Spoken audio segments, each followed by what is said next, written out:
Paz do Senhor, igreja. Vamos orar, pedir a graça de Deus, pedir a sua sabedoria, que Ele esteja capacitando a cada um de nós para esse momento de estudo, em que nós estamos na presença dEle, querendo ouvir tão somente o Espírito. Paizinho, nós te bendizemos por esse momento em que nós podemos estar na Tua presença. Pedimos que o Teu Espírito possa preencher todos os espaços, preencher todos os ambientes, Pai. Senhor, que o Teu Espírito possa estar controlando todas as coisas, nos instruindo, Pai, nos ensinando, nos capacitando, nos ungindo, Pai. Porque sem o Teu Espírito, Pai, nós somos incapazes de qualquer coisa. Os dons vêm de Ti, Pai. Os dons são presente do Teu Espírito, Pai, para que Teus servos possam fazer a Tua obra da melhor forma possível, Pai. Usa-nos, ó Pai, segundo a Tua graça, segundo a Tua bondade, em nome do Senhor Jesus e para a Tua glória. Amém. Querido, nós estamos estudando Apocalipse, certo? Nós estudamos sobre a igreja de Tiatira e nós falamos sobre uma mulher chamada Jezabel. E nós vimos que por falta de disciplina, entrou uma série de apostasia, entrou uma série de atos, de atitudes que eram totalmente contrário ao modus vivendi da igreja, era totalmente contrário à palavra de Deus, era totalmente contrário à santidade que há em Cristo Jesus. E nessa semana, nosso pastor Renato, ele me telefonou. E nós, na semana passada, nós falamos sobre disciplina, né, a importância da disciplina e o quanto ela é importante, a disciplina aplicada na igreja, para que a igreja possa conduzir de uma maneira, ser conduzida de uma maneira certa, de uma maneira bíblica, de uma maneira que agrade ao nosso Deus. Então, e sobre a importância dessa disciplina, que dessa importância dessa disciplina, que é disciplina, o pastor me telefonou e pediu para que nós fizéssemos um pequeno estudo sobre rebeldia. E nós fizemos esse estudo, intitulamos As Consequências da Rebeldia. Eu quero dizer que esse estudo não é para nenhum de vocês, que o pastor sabe que vocês são uma igreja amada, uma igreja obediente, uma igreja de servos realmente. Se há uma coisa que o rebelde nunca vai ser, é um servo, e muito menos obediente, muito pelo contrário, ele só é rebelde porque ele não é nem servo e nem obediente. Então, mas nós pretendemos crescer e não sabemos as pessoas que estarão vindo a congregar conosco. E esse estudo nos mostra reconhecer um rebelde e até mesmo a atitude que nós devemos tomar em relação a ele. Então vamos lá. Como eu já falei, o estudo é consequência da rebeldia, e nós procuramos no dicionário e vimos três composições. A palavra não é composição, eu esqueci, mas três consequências, três composições consequentes dessa palavra rebelde. Nós vimos o significado de rebelde, rebeldia e rebelião. Segundo o dicionário, rebelde é que ou quem se rebela contra algo,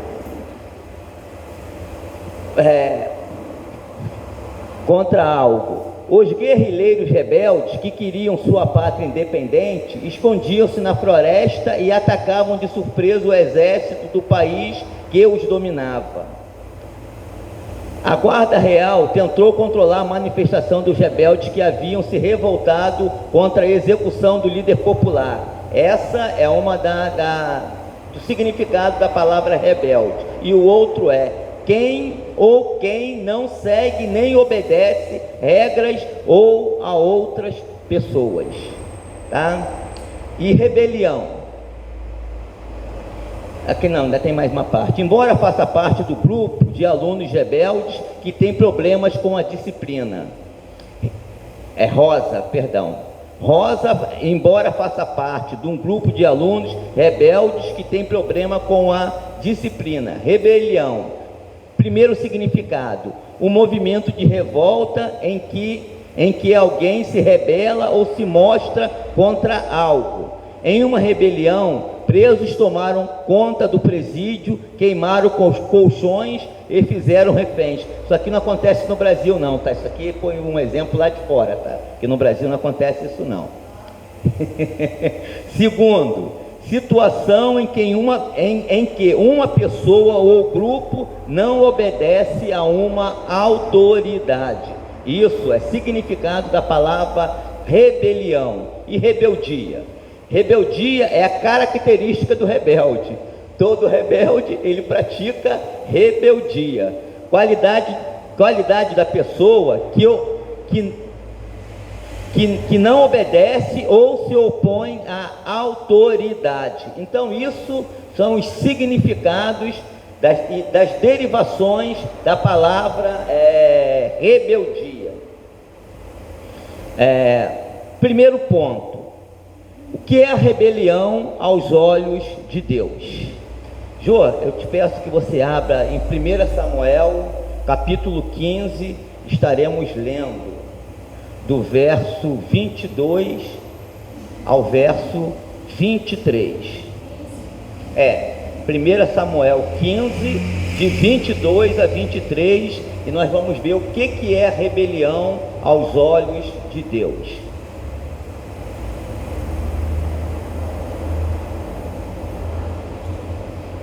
É 22, tá?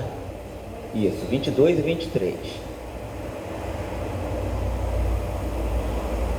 Samuel, porém, respondeu: acaso tem o Senhor tanto prazer em holocausto e em sacrifício, quanto em que obedeçam a sua palavra? A obediência é melhor do que o sacrifício, e a submissão é melhor do que a gordura de carneiros. Pois a rebeldia é como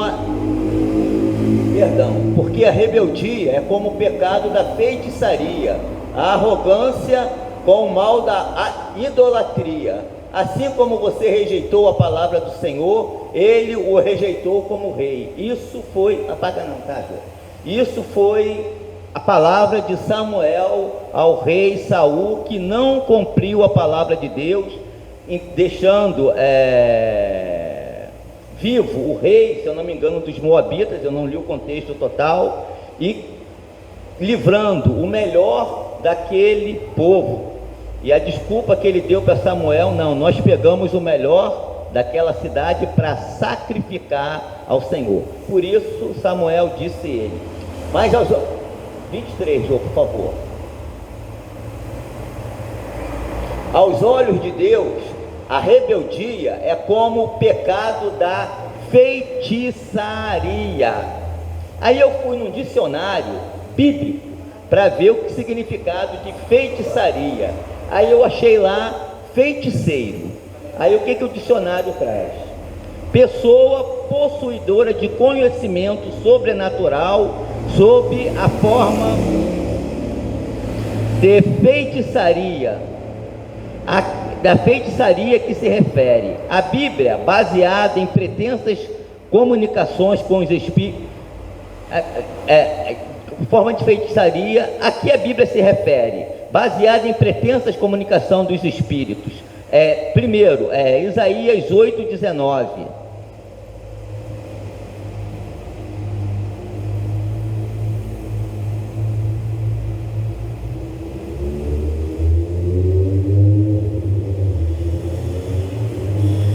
Então é isso aí o que a palavra de Deus fala a respeito da feitiçaria. Quando disserem a vocês: procurem um médium ou um que consulte os espíritos e murmure encantamento, pois todos recorrem a seus deuses e aos mortos em favor dos vivos. Então a Bíblia, ela é totalmente contra a prática de necromancia e mediunidade.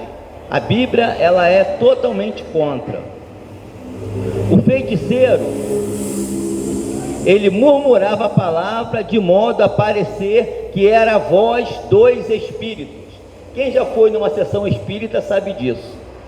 Lá o médium, a pessoa, a necromante, ele recebe espíritos e dizem que aquilo são espíritos de mortos, pessoas desencarnadas, que os espíritos estão andando por aí, e muitas vezes imitam até vozes de pessoas conhecidas, tá? Mãe falecida, pai falecido, irmão falecido, esposa falecido. Isso é prática muito comum na mediunidade, na macumbaria. Então, vamos ver o que a palavra de Deus também fala sobre isso? O que a palavra de Deus fala sobre essa passagem? 1 Samuel 28, de 7 a 16.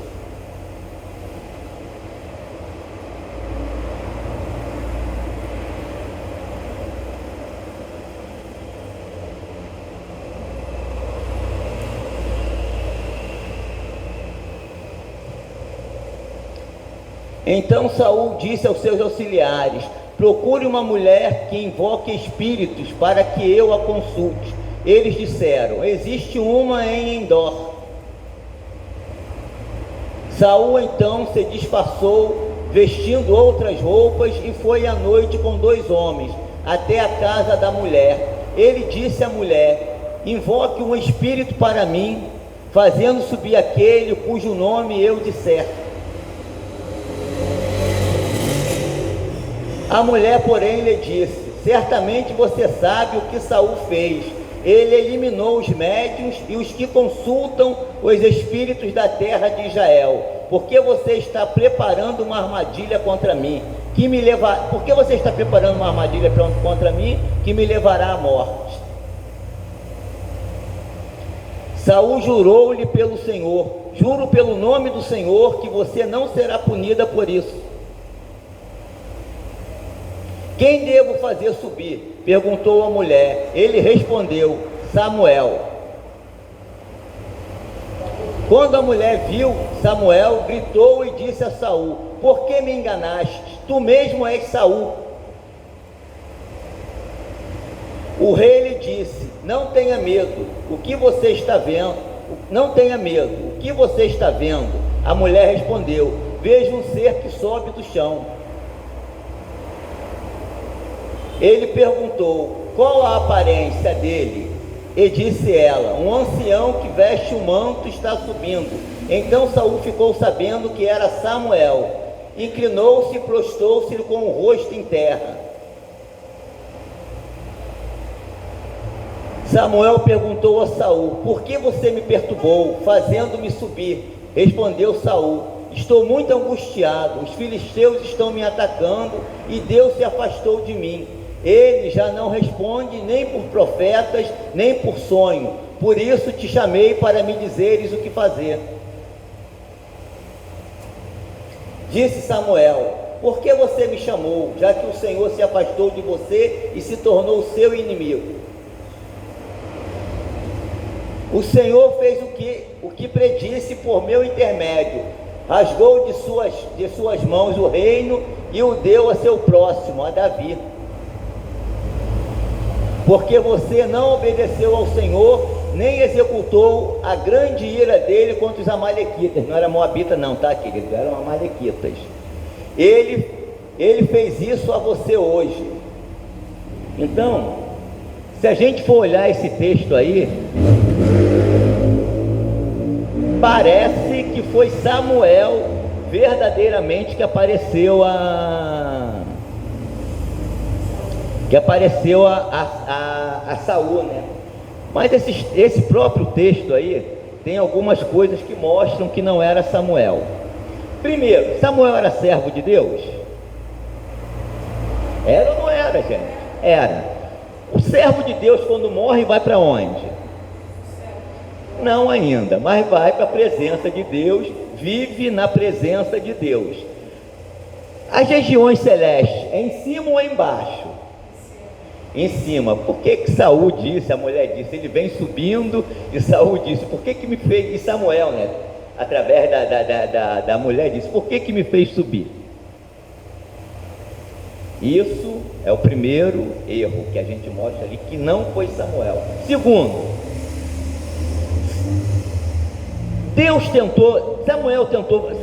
Saul tentou falar com Deus. O texto mostrou que sim, que Saul tentou falar com Deus. Se a gente fosse ler mais atrás, ia ver que ele tentou por Urim, Tumim, tentou pelos profetas, e Deus não respondeu a ele. Deus quebraria uma das suas leis respondendo para Saul através de um morto. O que vocês acham? Aí está o segundo erro.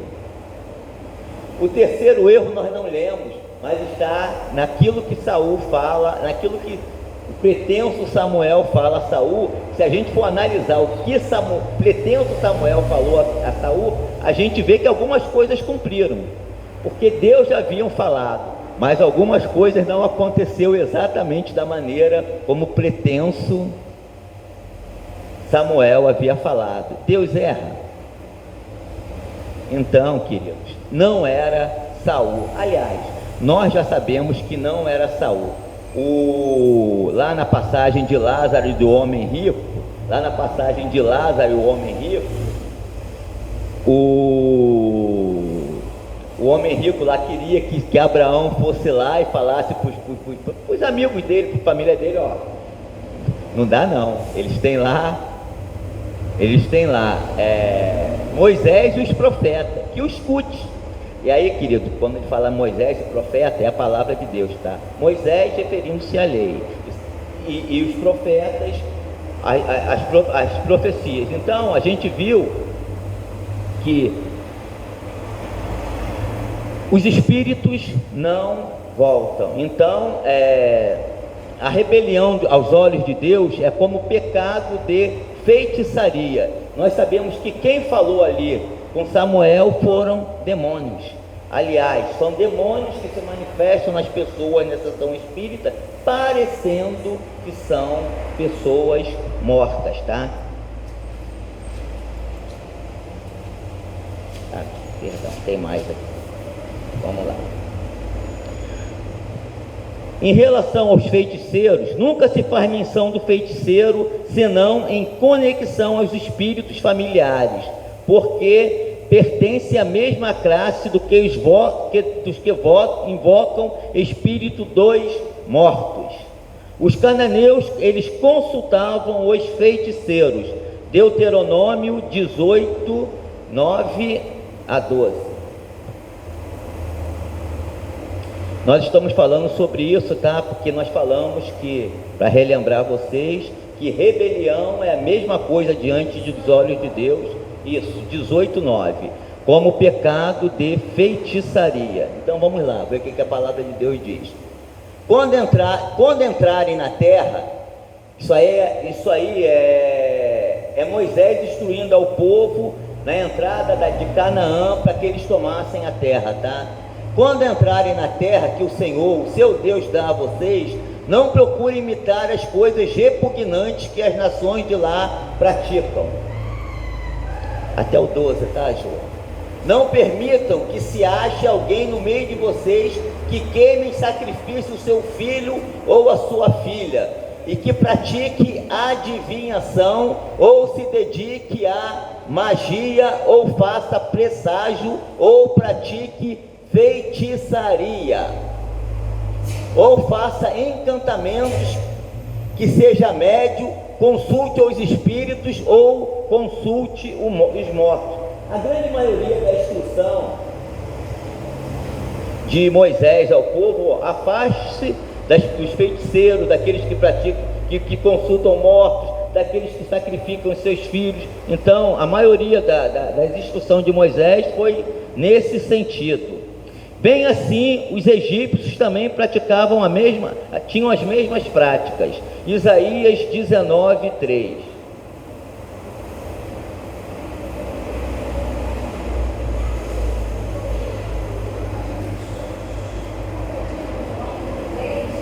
Isaías 19:3. Os egípcios ficaram desanimados e farei que os seus planos resultem em nada. Depois eles consultarão os ídolos e os necromantes, os médios e os adivinhos. Lá no Egito, onde Israel ficou por 400 anos, também tinham a prática da mediunidade. Mas os hebreus se desonravam indo a tais oráculos e cometiam o pecado de apostasia. Levítico 19, 31.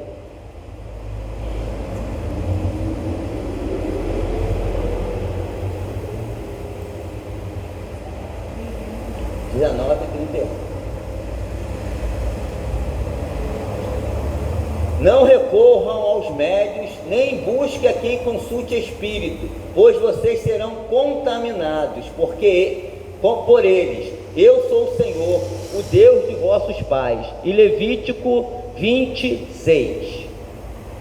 Não é 26 não, tá, João? É 20, versículo 6, tá?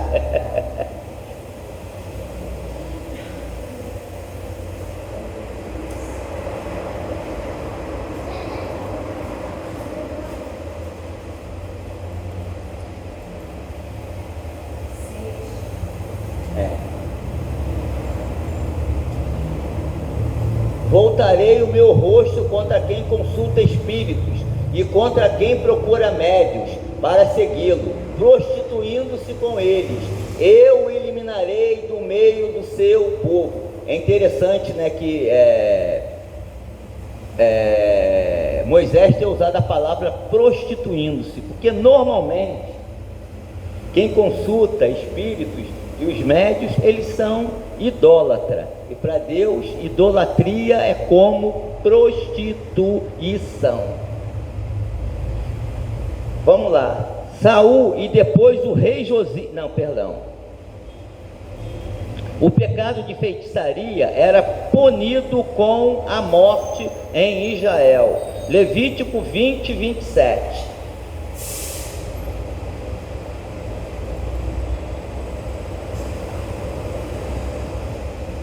Os homens ou mulheres que entre vocês forem médios ou consultarem os espíritos terão que ser executados, serão apedrejados, pois merecem a morte. É como rebelião, é como pecado de feitiçaria. Saul e depois o rei Josias cumpriram essa lei. Saul foi lá em 1 Samuel 28, 3 a 9.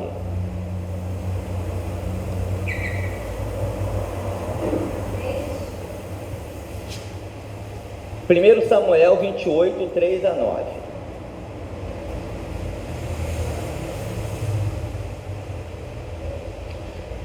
Samuel já havia morrido e todo Israel havia pranteado e sepultado em Ramá, sua cidade natal.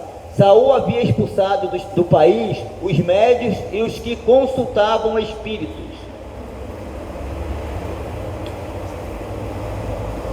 Depois que os filisteus se reuniram, vieram e acamparam em Sunem, enquanto Saul reunia todos os israelitas e acampava em Gilboa. Quando Saul viu o acampamento filisteu, teve medo e ficou apavorado.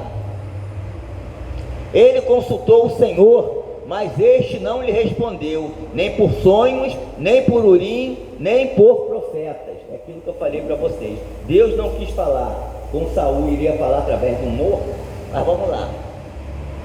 Então Saul disse aos seus auxiliares: procure uma mulher que invoca espíritos, para que eu a consulte. Eles disseram: existe uma em Endor. Saul então se disfarçou, vestindo outras roupas, e foi à noite com 2 homens até a casa da mulher. Ele disse à mulher: invoque um espírito para mim, fazendo subir aquele cujo nome eu disser. A mulher, porém, lhe disse: certamente você sabe o que Saul fez.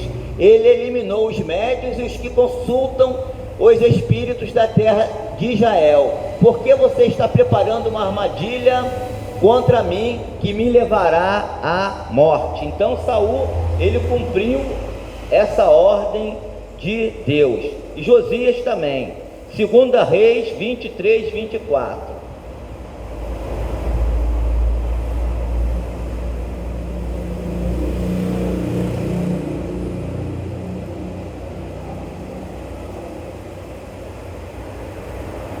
Além disso, Josias eliminou os médios, os que consultavam espíritos, os ídolos da família, os outros ídolos e todas as outras coisas repugnantes que se havia em Judá e em Jerusalém. Ele fez isso para cumprir as exigências da lei escrita no livro que o sacerdote Ilquias havia descoberto no templo do Senhor. Então Elias, ele cumpriu a ordem da palavra de Deus. Porém Manassés, ele violou esse mandamento de uma maneira vergonhosa. 2 Reis 21, de 1 a 6.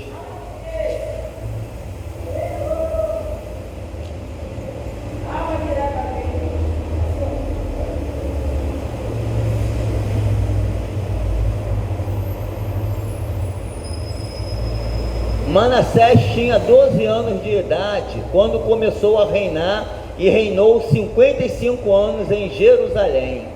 O nome de sua mãe era Rizibá, deve ser isso. Ele fez o que o Senhor reprova, imitando as práticas detestáveis das...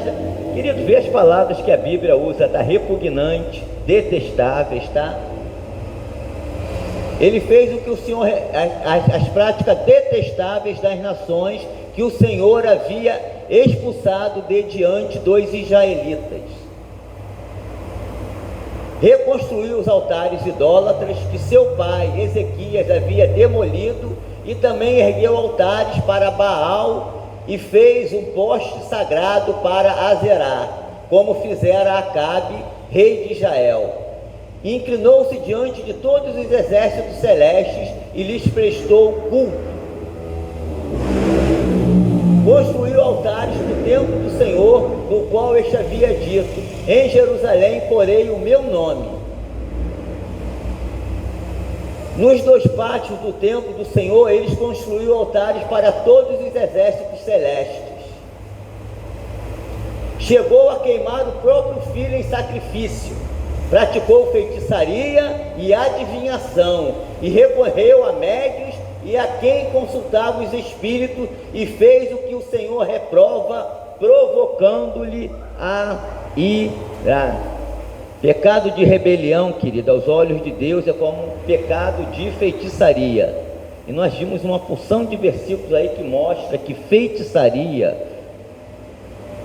e mediunidade é detestável e abominável aos olhos de Deus. Agora a gente vai ver a herança dos rebeldes. Jeremias 6, 27 a 30.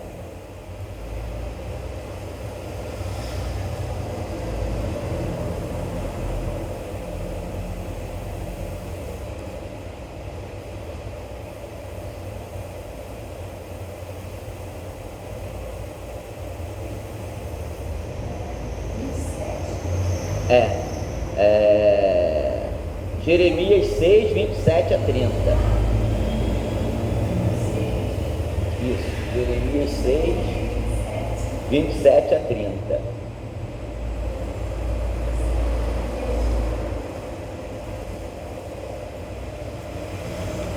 Eu designei para examinador de metais,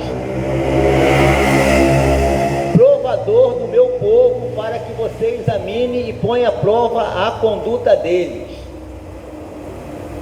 Até 30, querido. Todos eles são rebeldes, obstinados e propagadores de calúnias. Estão endurecidos como o bronze e o ferro. Todos eles são corruptos. O fole sopra com força para separar o chumbo com o fogo, mas o refino prossegue em vão. Os ímpios não são expurgados. São chamados prata rejeitada, porque o Senhor os rejeitou. Os rebeldes, eles são rejeitados pelo Senhor. Eu aqui peguei 3 exemplos de rebeldes.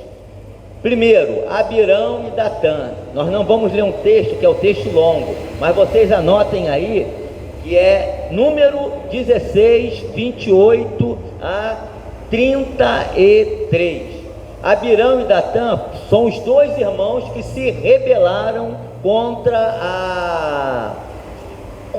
a autoridade de Moisés, contra o posto de Moisés. Eles queriam ser o líder da nação de Israel. Resultado: a terra abriu, engoliu eles, suas famílias e todos os outros que aderiram à sua rebelião. Quando vocês lerem lá Números 16, de 28 a 33, vocês irão ver essa passagem. Segundo, Miriam e Arão, colunas em Israel, não é? Mas também se rebelaram contra o Senhor. Números 12, de 1 a 16. Nós não vamos ler não, porque é muito longo, mas eu vou contar o que aconteceu. O Arão, ele teve que se despir das suas vestes sacerdotais, e Miriam ficou leprosa. Com certeza Arão não ficou leproso por causa do posto que ele exercia de sumo sacerdote. Teve que Moisés interceder para ambos. Então Deus falou: tá bom, eles serão restituídos, mas vocês vão ficar aí até que se passe 1 semana para que o tempo da purificação da lepra, para que Miriam possa ser novamente colocado junto à congregação. E o terceiro é Absalão. Vocês vão ver a rebeldia dele lá em 2 Samuel 15, de 1 a 12.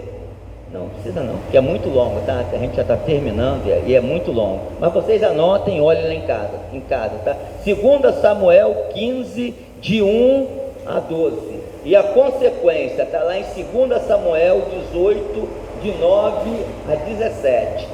Ele, de 1 a 12, a gente vê ele usurpando o trono de Davi, seu pai. 18, lá no 18, a gente vê o que aconteceu com ele. Ele foi morto ao fio da espada por Joabe. Ele ficou preso pelos cabelos longos que ele tinha em uma árvore, uma galhada de uma árvore, e Joabe lhe cortou a cabeça. Terceiro, virtude que a gente nunca vai encontrar numa pessoa rebelde, que é a mansidão. Não existe, queridos, rebelde manso. O rebelde é um trovão, é um poço de agitação e de inquietude. Ele não se aquieta por coisa alguma. Ele está sempre buscando cutucar um daqui, se revoltar com outro dali. Tudo que se coloca, se quer fazer, ele é contra. O rebelde, ele nunca está satisfeito com nada. Coloque isso aí na mente com vocês, tá? O rebelde, ele nunca está satisfeito com nada. Agora a gente vai ler, tá, Jô? Mateus 11, 28 a 30.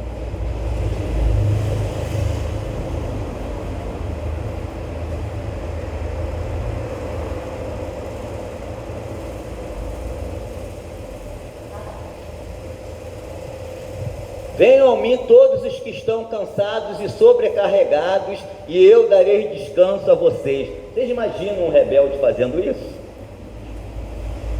Tomem sobre vocês o meu jugo e aprendam de mim, pois sou manso e humilde de coração, e vocês encontrarão descanso para as suas almas.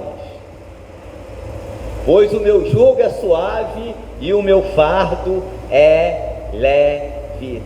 Não por acaso, dois dos maiores líderes que Israel já teve, as suas maiores características era a mansidão.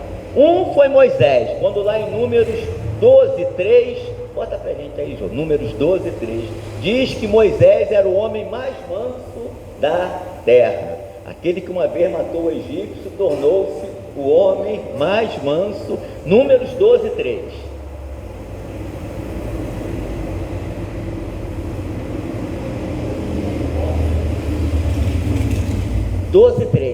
Números 12:3.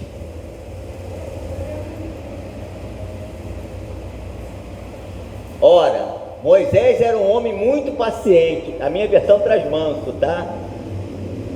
Mais do que qualquer outro que havia na terra.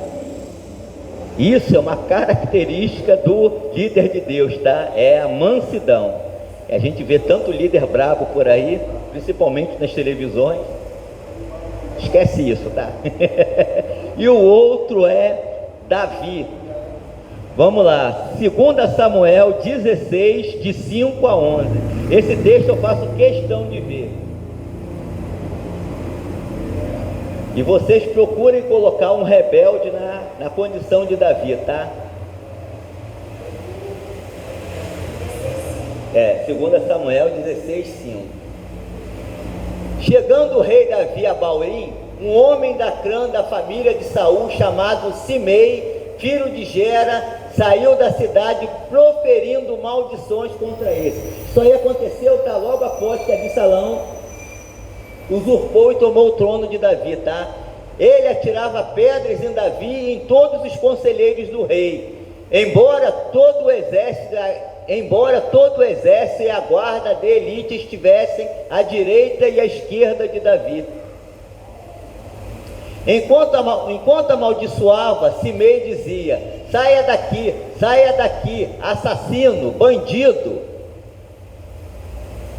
O Senhor retribuiu a você todo o sangue derramado na família de Saul, em cujo lugar você reinou. O Senhor entregou o reino na mão de seu filho Absalão. Você está arruinado porque é um assassino.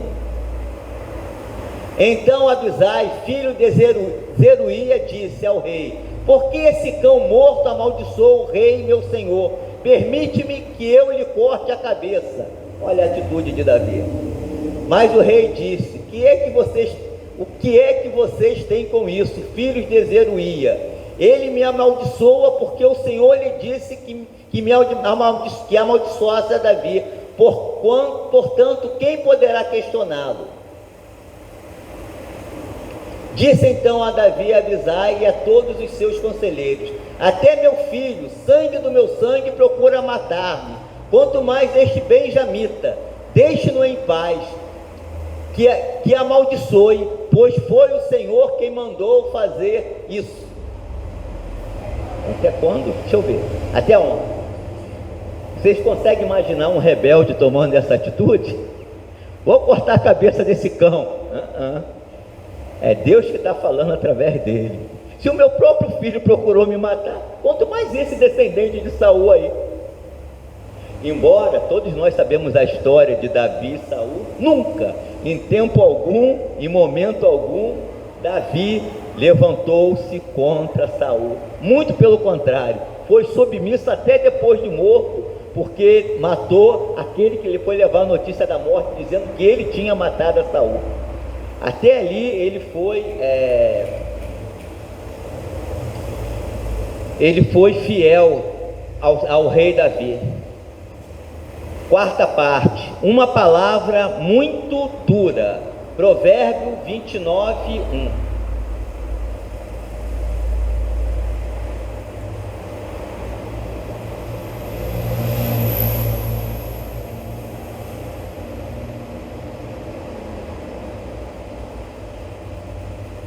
Quem insiste no erro, depois de muita repreensão, será destruído sem aviso e irremediavelmente. Isso é característica do rebelde. O rebelde, ele nunca se conserta. Sabe por quê? porque ele está sempre certo. Errado é sempre os outros. Pode o mundo falar para ele que ele está errado, mas ele não aceita, ele permanece da mesma forma. O rebelde, ele não aceita a disciplina, por isso ele tem dificuldade em viver em comunhão. É interessante, né? Que uma das 4 bases que a palavra de Deus está, que a igreja ela está alicerçada, uma delas é exatamente a comunhão, a unidade que o rebelde não consegue. Bota lá, Atos 2, 8, tudo. Oi? Por causa dessa rebeldia pela aceitação, porque Deus pode fazer tudo. Tipo, eu não estou escutando.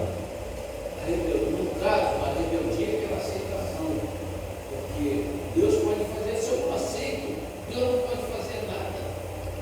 É a mesma coisa aquele que matou, aquele que errou, está preso e aceita Jesus. Ele é rebelde, ele fez uma opção de coisa, não aceita nada, mas houve um momento que ele ouviu alguma coisa e aceitou Jesus. Aquela rebeldia vai embora e ele é abençoado. No caso, é uma rebeldia. Quando a gente se converte a Jesus, naturalmente precisamos deixar a rebeldia, né? Até porque aqueles que se convertem a Jesus é convencido de pecado. E o rebelde, ele não erra nunca. Agora, tia, a origem da rebeldia nas pessoas pode ter várias origens. Pode ter várias origens. A razão são muitas, mas o caminho é sempre o mesmo. É não se curvar nunca. É não se sujeitar nunca. É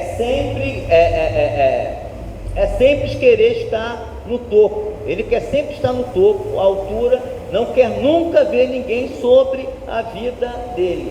O rebelde, ele não se sujeita. Isso é a principal característica do rebelde, é não se sujeitar a ninguém, e nem a Deus, tio, nem a Deus, porque Saul, nem a Deus ele se sujeitou. Ele não sacrificou, ele não eliminou os amalequitas, ele foi procurar uma feiticeira, tudo isso é rebeldia contra Deus. Mas abre lá, Jô, pra gente, Atos 2:42.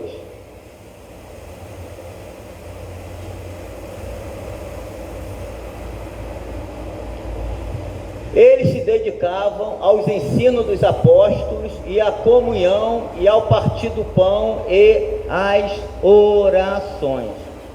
Querido, eu entendo que a igreja primitiva tinha essas 4 bases de sustentação da igreja por um motivo simples, né? São 2.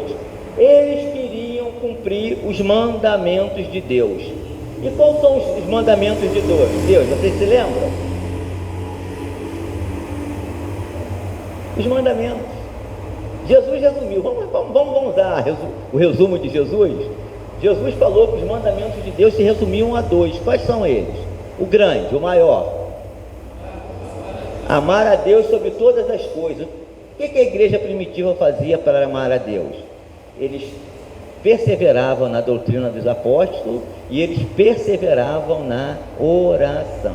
Isso para cumprir o primeiro grande mandamento. E a igreja primitiva, ela também queria cumprir o segundo grande mandamento. E o que eles faziam para cumprir o segundo grande mandamento? Segundo, eles viviam em comunhão. Eles viviam em comunhão. Terceiro, eles partiam pão. E queridos, tem muita gente que coloca esse partir do pão aí tão somente a ceia, tá? Mas esse partir do pão tem um significado muito mais abrangente. Esse significado abrangente aí a gente se encontra lá em Atos capítulo 4.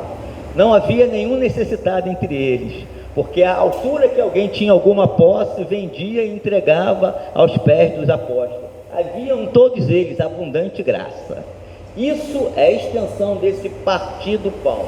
Partir do pão é compartilhar, os seus viveres, de forma que não há necessitado entre nós.